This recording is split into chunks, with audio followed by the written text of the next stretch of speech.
Hello guys, welcome back to my channel. आज के इस वीडियो में हम बात करने वाले हैं एटॉमिक एंड मॉलिक्यूलर फिजिक्स, जो कि CSIR नेट के लिए काफ़ी हेल्पफुल है, जिसका पार्ट 1 हम लोग डिस्कस करने वाले हैं। इसमें आगे बढ़ने से पहले हम लोग जानेंगे कि इसमें हम लोग कौन कौन से टॉपिक्स कवर करेंगे। जो सबसे पहला टॉपिक हम पढ़ने वाले हैं वो है हमारा बोहर्स मॉडल। ठीक है, मतलब पहला टॉपिक नहीं कह सकते कि ये टॉपिक्स जो मेजर टॉपिक्स हैं जो हम पढ़ेंगे वो ये हैं। First is Bohr's model, second is Sommerfeld's model, third is vector atom model of an atom, fourth is term separation in doublet, fifth is alkali atom spectra, sixth Zeeman effect, seventh Paschen-Beck effect, eighth Stark effect, ninth hyperfine splitting, 10th broadening in spectral line, 11th X-ray spectra. ये जो topics थे ये हमारे atomic physics के थे। और अब बात करेंगे मॉलिक्यूलर फिजिक्स के लिए जो इंपॉर्टेंट टॉपिक्स हैं, मेजर टॉपिक्स हैं, इनके अंदर हम लोग बाकी टॉपिक्स भी कवर करेंगे। तो मॉलिक्यूलर फिजिक्स के टॉपिक्स है हमारा first is rotational spectra, second is vibrational spectra, third one is Raman spectra, fourth is NMR spectra, that is nuclear magnetic resonance spectra, और ESR और EPR स्पेक्ट्रा भी हम इसमें पढ़ेंगे। ESR का मतलब होता है electron spin resonance and EPR is electron paramagnetic resonance spectra, जिसके अंदर हम लोग इलेक्ट्रॉनिक स्पेक्ट्रा और लेजर, ये जो टॉपिक्स हैं ये कवर करेंगे। अब हम लोग थोड़ा मार्क्स डिस्ट्रीब्यूशन डिस्कस कर लेते हैं कि देखिए पिछले कुछ टाइम से जो हमारी स्टडी हुई है उसके अकॉर्डिंग जो CSIR नेट है फिजिकल साइंस, एटॉमिक और मॉलिक्यूलर फिजिक्स से 3 क्वेश्चंस पूछे गए हैं 5 मार्क्स में, राइट। 3 क्वेश्चंस 5 मार्क्स में पूछे गए हैं, तो टोटल ओवरऑल 15 मार्क्स का इससे पूछा गया है CSIR नेट में। अगर हम गेट की बात करें तो गेट में कुछ टाइम से ये देखा गया है कि 6 to 7 मार्क्स का हमारा इससे पूछा गया है एटॉमिक एंड मॉलिक्यूलर फिजिक्स से। अगर आप चाहते हैं कि आप कौन कौन सी बुक्स रेफर करें इसके लिए, तो बुक्स टू स्टडी तो जैसे हैं कि ब्रैंडस्टन एंड जोई चेन, ये बुक आप प्रेफर कर सकते हैं। राजकुमार की कर सकते हैं, आर्थर बीजर की कर सकते हैं, बेन विल्स और ऑप्टिक्स बाय घटक, ये कुछ बुक्स हैं। ये 5 बुक्स हैं, मतलब और भी बुक्स हैं जो थोड़ी इंपॉर्टेंट है, वो ये बुक्स अगर आप प्रेफर करना चाहते हैं तो आप पढ़ सकते हैं। So let's get started with atomic models. तो एटॉमिक मॉडल्स में हम लोग क्या क्या पढ़ने वाले हैं, सबसे पहले हम बात करेंगे थॉमसन मॉडल की, फिर उसके बाद रदरफोर्ड मॉडल की। मतलब बात नहीं करेंगे इन सेंस की ये जो टॉपिक्स थे ये स्टार्टिंग थी हमारे एटॉमिक मॉडल के लिए। जो सबसे पहला मॉडल दिया गया था वो थॉमसन्स के द्वारा दिया गया था, दूसरा था रदरफोर्ड मॉडल, फिर third one is Bohr's model, fourth is Sommerfeld's model and fifth one is Dirac quantum mechanical model, या इसे हम लोग फेमसली बोलते हैं वेक्टर एटम मॉडल। जो हम बात करने वाले हैं हम यहाँ से स्टार्ट करेंगे बोहर्स मॉडल से, क्योंकि हमारी थ्योरी में यही पूछा गया है। क्योंकि ये हमारा बेसिकली हमने क्लास 9 से हम लोग पढ़ते हुए आ रहे कि ये हमारा क्या था, वाटरमेलन या प्लम पुडिंग मॉडल भी बोला गया था, कि जो इसमें हमारे इलेक्ट्रॉन्स हैं, इलेक्ट्रॉन्स का अरेंजमेंट बताया गया था कि वो जैसे कि हमारे वाटरमेलन में सीड्स होती हैं जिस तरीके से अरेंज, अगर वाटरमेलन को आप हाफ से कट करें तो जो उसका स्ट्रक्चर आता है वो क्या होता है, उसमें हमारे छोटे से सीड्स होती हैं। उसी तरीके से हमारा जो थॉमसन मॉडल है एटम के लिए वो दिया गया था कि एटम्स के अराउंड कैसे, मतलब एटम का स्ट्रक्चर क्या है बेसिक। फिर बात आई थी रदरफोर्ड मॉडल। हम सभी जानते हैं कि रदरफोर्ड ने हमारा गोल्ड फॉइल एक्सपेरिमेंट किया हुआ था, तो वही बात आई थी कि यहाँ पे से हमारा ये हुआ था कि जब बहुत सारे हमने अल्फा पार्टिकल्स बॉम्बार्ड किए थे, तो इससे ये पता चला था कि एक टाइनी डेंस प्लेस है जहाँ से हमारा जो पार्टिकल है वो रिफ्लेक्ट बैक हो रहा है, कि हमारा बहुत सारे स्पेसेस में एम्प्टी है, तो सारे पार्टिकल्स हमारे ऐसे ही हमारे क्या हो रहे हैं, जा रहे थे उस गोल्ड फॉइल से। तो ये था रदरफोर्ड मॉडल। फिर बात करेंगे हम बोहर्स मॉडल की। तो बोहर मॉडल को हम डिटेल में पढ़ने वाले हैं थोड़ा। तो देखिए बोहर मॉडल क्या था कि जो बोहर मॉडल था, बोहर ने रिमूव की थी जो हमारे रदरफोर्ड मॉडल में डिस्क्रिपेंसीज आई थी, जो भी प्रॉब्लम्स आई थी रदरफोर्ड के मॉडल में, तो उन्होंने उसको रिमूव किया था। कैसे किया था, उन्होंने क्वांटाइजेशन ऑफ एंगुलर मोमेंटम की थ्योरी को क्या किया था, अप्लाई किया गया था, जिससे उन्होंने रदरफोर्ड की डिस्क्रिपेंसीज को रिमूव किया था। तो इसलिए क्या हुआ था, जो हमारा क्वांटाइजिंग एनर्जी और saying that energy will remain constant, ठीक है। क्वांटाइजिंग एनर्जी का मतलब ये हुआ कि हमारी जो एनर्जी है वो कांस्टेंट रहेगी थ्रू आउट, ठीक है। And energy will not be continuously emitted, हमारी एनर्जी कंटिन्यूसली इमिट नहीं होगी, हमारे बोहर्स मॉडल के अकॉर्डिंग ये था। thereby electron will not collapse in nucleus। क्योंकि पहले की थ्योरीज में ऐसा माना जाता था कि जो इलेक्ट्रॉन है हमारा वो रिवॉल्व करते करते न्यूक्लियस में समा जाता है, बट जब हमारा एनर्जीज क्या रहेंगी, क्वांटाइज्ड रहेंगी, कांस्टेंट रहेंगी, तो वो हमारा न्यूक्लियस के अंदर कोलैप्स नहीं होंगी, right.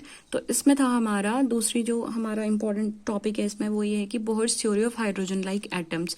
So hydrogen like atom से हमारा क्या मतलब होता है, ऐसे एटम्स जिनके इलेक्ट्रॉन्स रिमूव होते हैं और दे have only one electron in their orbits, तो उन्हें हम बोलेंगे hydrogen like atom. Because hydrogen का जो हमारा फॉर्मूला होता है वो होता है हमारा 1, इसका हमारा एटॉमिक नंबर होता है, और बाकी इसके कुछ आइसोटोप्स होते हैं, but atomic number is 1। That's why जितने भी 1 इलेक्ट्रॉन सिस्टम होता है उसे हम हाइड्रोजन लाइक एटम बोलते हैं।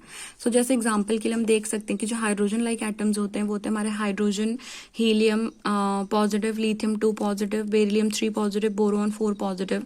ये सारे हमारे हाइड्रोजन लाइक एटम है। बिकॉज हीलियम का एटॉमिक नंबर 2 होता है, अगर उसमें से एक इलेक्ट्रॉन हम रिमूव कर देते हैं तो हमारा हीलियम का क्या, इसका जो एटॉमिक नंबर है अभी हीलियम पॉजिटिव का, ये हमारा 1 है, और ये किसकी तरह है, हाइड्रोजन की तरह है।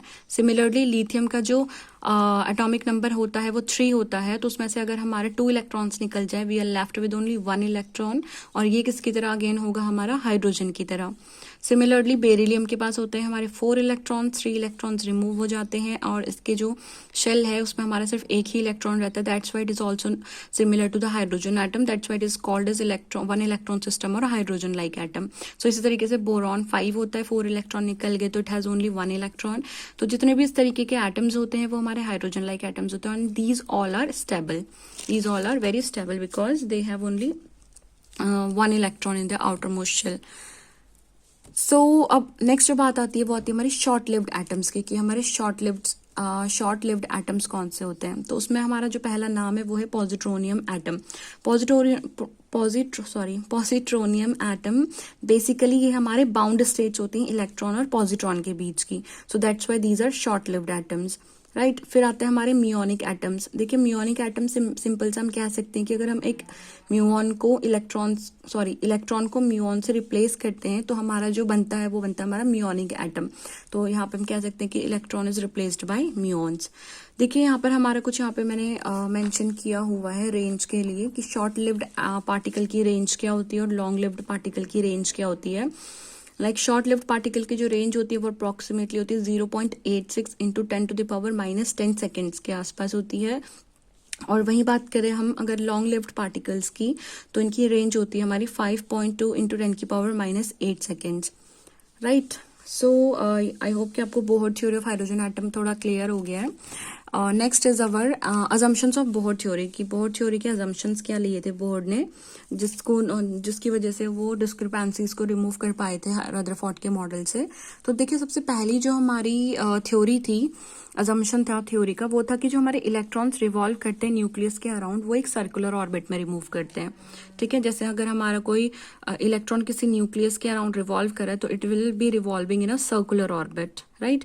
और जो सेकेंड अजम्पशन है, हमारे सिर्फ वही ऑर्बिट्स में इलेक्ट्रॉन रिवॉल्व कर सकते हैं जिनका एंगुलर मोमेंटम जो होगा वो इंटीग्रल मल्टीपल होगा एच कट का। एच कट हमारा इसकी वैल्यू होती है एच कट की h/2π, ठीक है। h/2π इसकी वैल्यू होती है एच कट की। सो यही हमारा दूसरा अजम्पशन है कि सिर्फ वही इलेक्ट्रॉन सिर्फ उन्हीं ऑर्बिट्स में इलेक्ट्रॉन रिवॉल्व करते हैं जिनका जो एंगुलर मोमेंटम होता है वो इंटीग्रल मल्टीपल होता है h/2π का। सो देख सकते हैं कि एंगुलर मोमेंटम को हम लोग दिखाते हैं L से, तो इसका फॉर्मूला होता है mvr। एंगुलर मोमेंटम का फॉर्मूला होता है mvr। सो यहाँ पर हमने बोला कि सिर्फ nth ऑर्बिट में जो इलेक्ट्रॉन रिवॉल्व करते हैं वही हमारा क्या होता है, देखिए mvn/r, तभी हमने सबस्क्रिप्ट में n लिखा हुआ है क्योंकि सिर्फ वहीं पे हमारा this is only defined for nth orbit, क्योंकि सिर्फ nth ऑर्बिट के लिए डिफाइन होता है क्योंकि इनका एंगुलर मोमेंटम ये है, ठीक है। तो यहाँ से किसके इक्वल होता है n h कट। हमने बोला कि एंगुलर मोमेंटम क्या होगा, n h कट होगा, integral multiple of h cut. Angular momentum जिसकी वैल्यू होती है mvn/rn, वो होगा हमारा integral multiple of h cut. n हमारा इंटीजर है तो इसकी वैल्यू क्या है 1 2 3 4 इंटीजर है n हमारे। देखिए इसे हम ऐसे समझ सकते हैं कि मान लीजिए हमारे पास क्या है, एक न्यूक्लियस है, इसके अराउंड हमारा एक इलेक्ट्रॉन रिवॉल्व कर रहा है। तो ये जो इलेक्ट्रॉन है ये जो इलेक्ट्रॉन है ये तो बेसिकली RN हमारी क्या है, इसकी रेडियस है। तो जो इलेक्ट्रॉन है वो VN स्पीड से हमारा क्या कर रहा है, इसमें रिवॉल्व कर रहा है। ये वाला ऑर्बिट हमारा nth ऑर्बिट है और ये ऑर्बिट हमारा n+1 ऑर्बिट है। तो इलेक्ट्रॉन हमारा कहाँ पर रिवॉल्व कर रहा है, सिर्फ nth ऑर्बिट में रिवॉल्व कर रहा है। तो इसीलिए इसका फॉर्मूला हमारा MVNRN है। n हमारा क्या, nth ऑर्बिट के लिए डिफाइन किया गया हुआ है, ठीक है। फिर नेक्स्ट जो हमारा अजम्पशन है वो ये है कि जो इलेक्ट्रॉन है वो रिवॉल्व करते करते एनर्जी रेडिएट नहीं करते हैं, ठीक है। वो सिर्फ तभी एनर्जी रेडिएट करते हैं जब वो हमारे किसी हायर एनर्जी लेवल से लोअर एनर्जी लेवल से हायर एनर्जी लेवल में जंप करते हैं, और अगेन जब वहाँ से हमारा क्या होता है, जब वापस आता है वो अपनी एनर्जी लेवल पे, तो वो एनर्जी रेडिएट करता है तब, वरना वो एनर्जी रेडिएट नहीं करता है। तो यही रीज़न था कि इलेक्ट्रॉन हमारा न्यूक्लियस में कोलैप्स नहीं होता, because it does not radiate any electromagnetic radiations. तो हम कह सकते हैं कि electron does not radiate the electromagnetic radiation while revolving on the allowed orbitals, ठीक है। allowed orbitals में ही क्योंकि revolve करते हैं, that's why we have written allowed here. So it emits electromagnetic radiation only if when it jumps from any higher energy level to the lower energy level. Simply we can say that when it jumps from makes a transition from one allowed orbital to another allowed orbital of, और उसकी जो frequency of radiation है उसे हम देते हैं nu is equals to En+1 minus En/h, यहाँ से हम बोलेंगे, ठीक है। लेकिन देखिए हमने जैसे बोला था कि हमारा सर्कुलर ऑर्बिट में ही रिवॉल्व कर सकता है, बट ट्रांजिशन वो कर सकता है n+1 ऑर्बिट में भी। तो कोई इसलिए हमने एनर्जी ली हुई है n+1 और En ली हुई है यहाँ पर, राइट। तो देखिए transition can take place between any two level. ऐसा नहीं है कि nth ऑर्बिट में ही रिवॉल्व करेगा फिर उसके बाद n2n वाले ऑर्बिट में रिवॉल्व करेगा 3n में, ऐसा नहीं, n+1 में भी कर सकता है। तो यहाँ पर कोई रिस्ट्रिक्शन नहीं है इसके लिए, there is no restriction on transition. तो इसलिए हम कह सकते हैं कि n2 - n1 या डेल्टा n जो भी है वो कुछ भी हो सकता है हमारा जो एनर्जी लेवल है। बेसिकली इसकी वैल्यू 1 होती है, आप दो बातों को मिक्स मत करिएगा। तो ये हमारा, हम इसके लिए बोल रहे हैं कि ये n+1 भी हो सकता है। अब हम बात करेंगे हमारा energy of hydrogen like atom, क्या होती है उसकी एनर्जी के बारे में बात करेंगे। सबसे पहले हमें कुछ चीज़ें जाननी ज़रूरी हैं, क्योंकि पूरे सिलेबस में हम लोग इन चीज़ों का बहुत बार जिक्र करेंगे, तो इसे पढ़ने में कुछ ज़्यादा टाइम हमारा जाएगा नहीं, तो इसलिए हम इसे पढ़ लेते हैं, ठीक है। कि एटॉमिक नंबर को हम दिखाते हैं Z से, जो कि होता है हमारा नंबर ऑफ प्रोटॉन्स के इक्वल। एटॉमिक मास होता है हमारा mass of proton plus mass of neutron, इन दोनों से मिलके जो हमारा ओवरऑल मास होता है वो हमारे एक एटम का मास होता है। फिर बात आती है मास नंबर, जिसे हम A से दिखाते हैं, जो होता है हमारा number of neutron plus number of protons के इक्वल। सो बेसिकली अगर हम एक एग्जांपल ले हाइड्रोजन का ही, क्योंकि हम हाइड्रोजन की बात कर रहे हैं यहाँ पर, तो देखिए ये हमारा 1H1, 1H2, 1H3, ये हमारा सिंपली हाइड्रोजन है जिसका एटॉमिक नंबर भी 1 है, एटॉमिक मास भी 1 है, ठीक है। फिर हमारा देखिए ये है हमारा ड्यूटेरियम, जिसको हम D से दिखाते हैं, इसे हम H बोलते हैं, इसे हम D क्योंकि ड्यूटेरियम है। इसका जो एटॉमिक मास है, एटॉमिक नंबर है वो 1 है। इन तीनों के जो एटॉमिक नंबर है ये 1 ही है, इनके एटॉमिक मासेस डिफरेंट है, सॉरी इनके मास नंबर डिफरेंट है, राइट। तो मास नंबर डिफरेंट है, तो बेसिकली इनको हम बोलते हैं आइसोटोप्स, जिनके हमारे एटॉमिक नंबर तो सेम होते हैं but atomic mass number different होते हैं, वो हमारे आइसोटोप्स होते हैं। और हाइड्रोजन के हमारे पास 3 डिफरेंट आइसोटोप्स होते हैं। पहला तो हाइड्रोजन खुद हो गया, दूसरा होता है ड्यूटेरियम, तीसरा होता है ट्राइटियम, ठीक है। तो जो ट्राइटियम है देखिए Z यहाँ पर क्या है 1 है सबके, और A सबके क्या है डिफरेंट है। A हमारा क्या होता है mass number, number of neutron plus number of proton, right. तो देखिए ये जो अरेंजमेंट है ये बेसिकली हमारा इंक्रीजिंग मास है। एग्जाम में क्वेश्चन भी आ सकता है इस तरीके से कि मतलब कि इनका इंक्रीजिंग मास का करेक्ट फॉर्मेट क्या है। 4 ऑप्शन आपके पास आ सकते हैं, तो उनमें से ये जो ऑप्शन होगा वो करेक्ट होगा, या डिक्रीजिंग मास में आएगा तो हमारा इसका अपोजिट वाला ऑप्शन करेक्ट होगा, ठीक है। तो ये थी हमारे इसके बारे में बात। थोड़ा बहुत हमने जान लिया कि एटॉमिक नंबर क्या होता है, एटॉमिक मास क्या होता है, मास नंबर क्या होता है, और ड्यूटेरियम के बारे में कुछ चीज़ें हमने यहाँ पर देखी। तो अब बात करेंगे फिर से हमारे टॉपिक में आते हैं कि एनर्जी ऑफ हाइड्रोजन एटम क्या होता है। तो देखिए आपके सामने ये हमारे पास क्या है, एक न्यूक्लियस है, ठीक है। ये न्यूक्लियस है और हमें पता है इसके अंदर हमारा क्या होता है ZE बोलते हैं न्यूक्लियस को। Z हमारा प्रोटॉन होता है और ये एटॉमिक नंबर, और ये हमारा नंबर ऑफ इलेक्ट्रॉन हो गया, ये इसका ओवरऑल हमारा एटॉमिक मास होता है, ठीक है। तो ZE से दिखाते हैं हम एक हमारे न्यूक्लियस को, क्योंकि प्रोटॉन हमारा क्या होता है पॉजिटिव चार्ज होता है उसमें। सो देखिए यहाँ पे हमारी जो इसकी नेक्स्ट ऑर्बिट है उसकी हमारी क्या है, यहाँ से लेके यहाँ तक की डिस्टेंस जो रेडियस है वो है RN, और ये इलेक्ट्रॉन है ये VN वेलोसिटी से रिवॉल्व कर रहा है इस ऑर्बिट में। सो देखिए जो टोटल एनर्जी होगी, हमें पता है टोटल एनर्जी हमारी sum of kinetic energy plus potential energy होता है।